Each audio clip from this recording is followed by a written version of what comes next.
Hello everyone, आपका बहुत बहुत स्वागत है। तो दोस्तों, आज बात करेंगे सक्सेसफुल एंटरप्रेन्योर असनीर ग्रोवर की बुक जिसका नाम है दोगलापन। ये बुक उन लोगों को जरूर पढ़ना चाहिए जो लोग स्टार्टअप शुरू करना चाहते हैं। और ये बुक आपको बताती है कि एक एंटरप्रेन्योर की लाइफ इतनी आसान भी नहीं है। और बुक के कवर पेज में भी यही लिखा है, the hard truth about life and startup. ये बुक असनीर ग्रोवर जी की ऑटोबायोग्राफी है, इसलिए उन्होंने अपनी एंटरप्रेन्योर की लाइफ में जो भी दिक्कतों का सामना करना पड़ा, जो भी कंट्रोवर्सी हुई, उसके बारे में इस बुक में उन्होंने खुल के बताने की कोशिश की है। चलिए बात करते हैं भारत पे कैसे स्टार्ट हुआ और शुरुआत में क्या क्या चैलेंजेस का सामना करना पड़ा। बात है 2017 की, जब असनीर ग्रोवर पीसी ज्वेलर्स में बिजनेस हेड के तौर पर काम कर रहे थे। उसी वक्त दो IITian शाश्वत नाकरानी और भाविक कोलाडिया और दोनों ने ऑनलाइन ट्रांजैक्शन को लेकर एक ऐप बनाने का आइडिया असनीर ग्रोवर के साथ शेयर किया। आइडिया में दम था और मार्केट में भी गैप था, इसलिए तुरंत ही असनीर ग्रोवर उस आइडिया पर काम करने के लिए तुरंत राजी हो गए। भारत पे की सफलता के लिए सबसे बड़ा योगदान असनीर ग्रोवर का ही था। भारत पे की शुरुआत बिल्कुल भी आसान नहीं थी। फोन पे, पेटीएम ने अपना लोगो यूज करने के लिए भारत पे को लीगल नोटिस दे दिया था, क्योंकि भारत पे सभी पेमेंट ऐप के लिए एक ही QR कोड यूज करता है, चाहे वो गूगल हो, पेटीएम हो या फिर फोन पे हो, सभी के लिए एक ही QR कोड यूज करता है।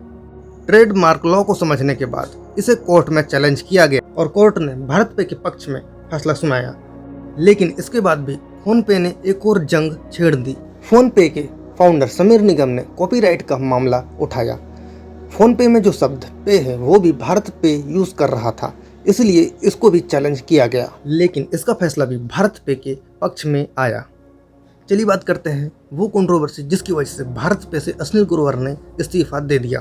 कंपनी को बड़ा करने के लिए असनीर ग्रोवर ने कई डिफरेंट स्ट्रेटेजीज अपनाई। फंडिंग जुटाने का काम भी असनीर ग्रोवर का ही था, लेकिन आगे चलकर उनके ही कलीग्स ने वित्तीय मामलों का आरोप लगाते हुए उन्हें भारत पे से हटने के लिए मजबूर किया। लेकिन यह कंट्रोवर्सी का कुछ पता नहीं चला, लेकिन बाद में खुद ही उन्होंने भारत पे से इस्तीफा दे दिया। एक और कंट्रोवर्सी की बात हुई है जब वो ग्रोफर्स में काम करते थे, चीफ फाइनेंशियल ऑफिसर CFO के तौर पर।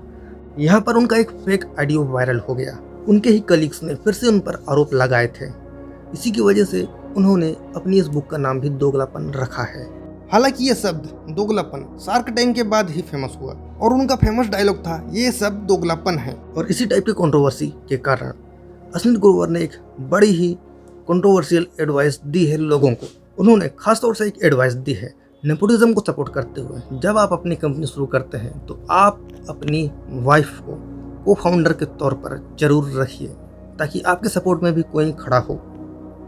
जब आप दोगलापन पढ़ते हैं या फिर आप असनीर ग्रोवर की लाइफ को देखते हैं तो आपको पता चलता है कि आपको डिफरेंट स्टेज पर कुछ नया करते रहना चाहिए, नए नए सपने देखना चाहिए और उस सपनों को पूरा करने के लिए जी जान लगा देनी चाहिए। असनीर ग्रोवर एक मिडिल क्लास फैमिली से आते थे।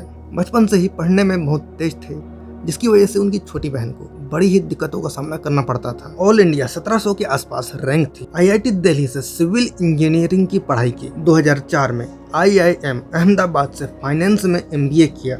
यहीं से उनको 2006 में प्लेसमेंट भी मिली।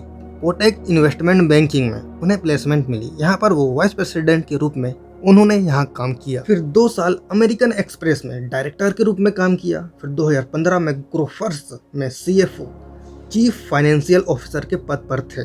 बिजनेस हेड के तौर पर पीसी ज्वेलर्स में काम किया और शार्क टैंक में वो जज भी बने। और दोस्तों, दोगलापन रिलीज करने के बाद वो एक ऑथर भी बन चुके हैं। दोस्तों, आपको असनीर ग्रोवर की लाइफ से क्या सीखने को मिलता है हमें कमेंट में जरूर बताइए। और अगर वीडियो अच्छी लगी हो तो लाइक, शेयर, सब्सक्राइब जरूर करिए।